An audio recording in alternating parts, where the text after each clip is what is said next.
গাজা যুদ্ধ চলাকালে ইসরায়েলের সঙ্গে ইতিহাসের সবচেয়ে বড় প্রাকৃতিক গ্যাস রপ্তানি চুক্তি স্বাক্ষর করেছে মিশর। বৃহস্পতিবার দেশ দুটির মধ্যে চুক্তি স্বাক্ষরিত হয়। চুক্তির মোট মূল্য $35 বিলিয়ন। এর আওতায় 2040 সাল পর্যন্ত বা নির্ধারিত পরিমাণ পূর্ণ না হওয়া পর্যন্ত মোট 130 বিলিয়ন ঘনমিটার গ্যাস মিশরে সরবরাহ করা হবে।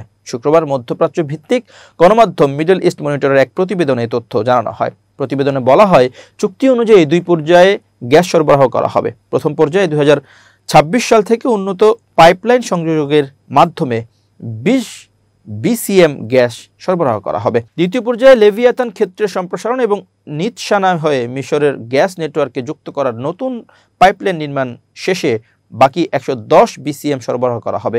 ইসরায়েলের জ্বালানি মন্ত্রী এলি কোহেন জানিয়েছেন, এই চুক্তি রাজস্ব, কর্মসংস্থান ও অর্থনীতিতে বড় অবদান রাখবে।